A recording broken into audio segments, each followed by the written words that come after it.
Hey guys, it's Josh with the May 2013 Limit Theory Development Update.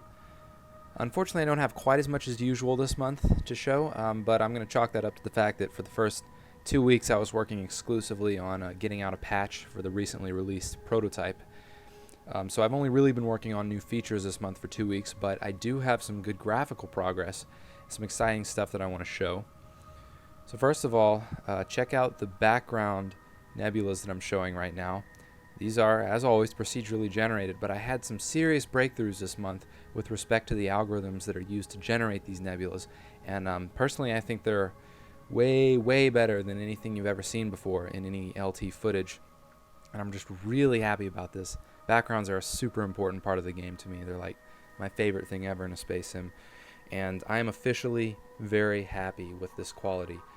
With the new advances, I think it feels a lot like legitimate space sim.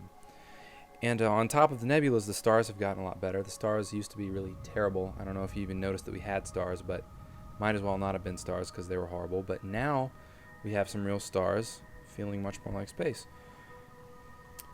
And I'm going to take this warp lane over to that thing on the left, which happens to be another graphical improvement. So I don't know if I've talked about warp lanes yet, but I know I've mentioned them elsewhere. Basically, this is going to be the intra-system transport mechanism, meaning if you want to get from point A to point B within a system, you use these lanes, warp lanes, to get around quickly, assuming you can hit them. There we go. So, planets. That big black thing is indeed a planet. We did have planets before, however, I was very careful not to show them up close because they weren't that great. But this month I scrapped the old planets, started from scratch, and did everything I could to make them look good. And I'm very excited about the quality. I'm actually going to show them fairly up close this time. We now have real atmospheric scattering. We have much better surface generating technology, better shading, better clouds, pretty much better everything. And I'm fairly happy with this level of quality. So that's one of many procedural planets that you will be seeing in the game. It looks a little bright actually, but might just be a dense atmosphere.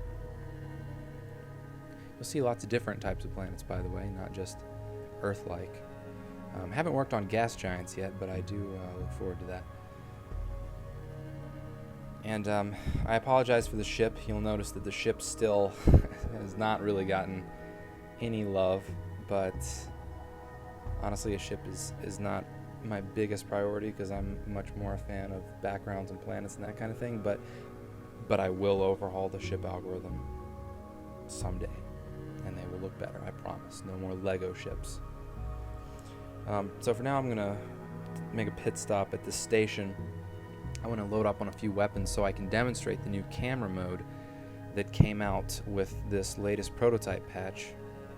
And it actually makes combat a lot better and a lot more skill-based.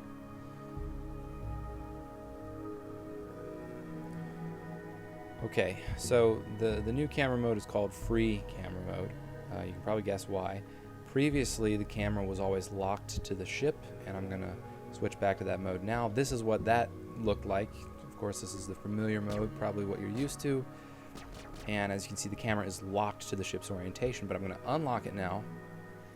This is the new camera mode, and you can see that I can move my camera anywhere I want, and it's decoupled from where the ship is pointing. So I can aim in a direction, and my ship is going to orient itself as fast as it can in that direction. But in the meantime, I can still look over there, and I can shoot over there and everything.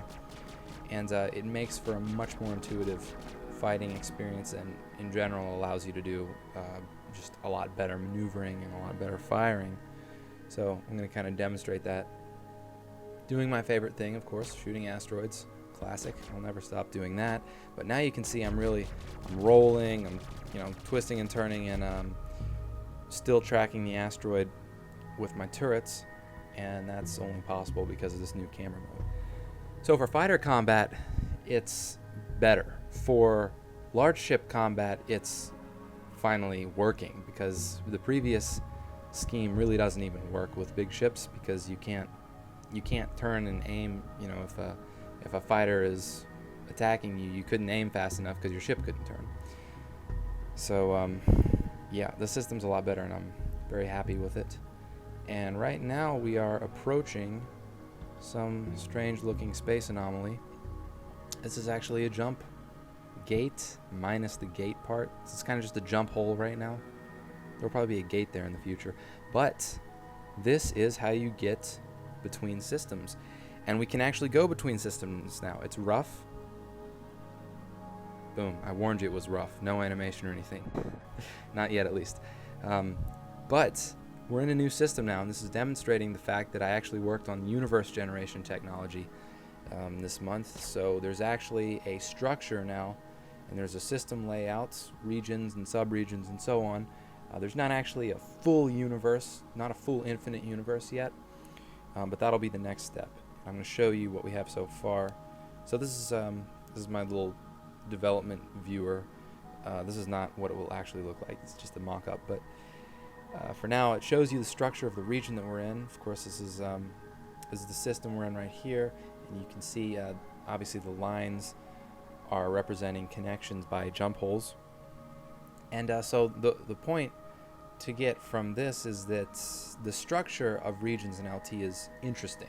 At least I think it's interesting. It's not any kind of clear layout, and you can see it's broken up into sub-pieces and sort of recursively divided like that, which I think is going to make for some really interesting gameplay. Personally, I like the scheme a lot better than the alternative of A, either being able to jump anywhere at any time, or B, being constrained to some like grid-like structure or something. I really like this scheme, same scheme Freelancer used, and I think it's going to make for some cool gameplay. Whoa, big asteroid. So I'm just going to do a little bit of exploring, just kind of cruise around this region so that you can see maybe some more backdrops, and so that I can prove that there is actually a universe going on. You can see we're in the Arcax region. Name generator still needs some work, no surprises there. And now we're in that system. Again, nice background, I like it. That's all procedural, and every system has a unique one. Every system in every universe has a unique one. Very exciting. We're approaching a planet here.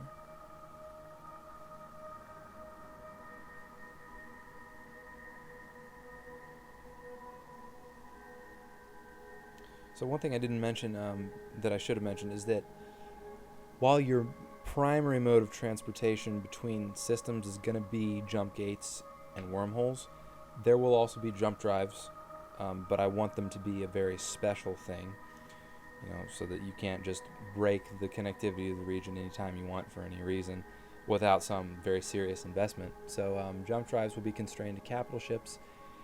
That mechanic isn't worked out yet, obviously, but you know, in case you were curious whether you would be constrained to the jump gate network, the answer is no, but you will have to have some serious capital before you can start doing system-to-system jumps on your own. And that will introduce a very interesting mechanic as well, because as you saw on that map, the physical distance and the topological distance, or the distance using the network of jump gates, can actually be significantly different. So you might be able to find some shortcuts by using your own jump drive. But I'm getting ahead of myself. I'll talk about that later. Okay. Looks like I'm back where I started. I didn't mean to do that. I flew in a circle. It happens. But that's okay, because I really love this system. It's like my favorite that I've found with this new algorithm. So, yep. Just flew around that triangle. Let's see if I can find one more interesting system here. I hope this isn't the same jump hole that I just used. May well be. Yeah, look at that eye candy. I'm happy with that. Layout's still a little bit awkward. It's a little too close for comfort to that asteroid base, but, but the layout hasn't really been worked out very much. Okay. Back to the same system. My bad. Okay, well that was a fail, but you saw 3 systems, and we did a little bit of exploring, and that's just a small taste of things to come. I'm sure I'll be doing a lot more universe exploration in future videos, and for now I'm going to kind of leave it because, like I said, I don't have that much to show this month, so I'm not going to beat a dead horse. Thanks for watching, though. I hope you like these new graphical updates. I'm certainly excited about them. This game is becoming more and more fun, at least for me, every month, and it's going to start getting pretty serious here in the next few months with some serious universe generation and universe simulation especially. So I hope you will tune in next month because I think it will probably be even more exciting. Thanks for watching.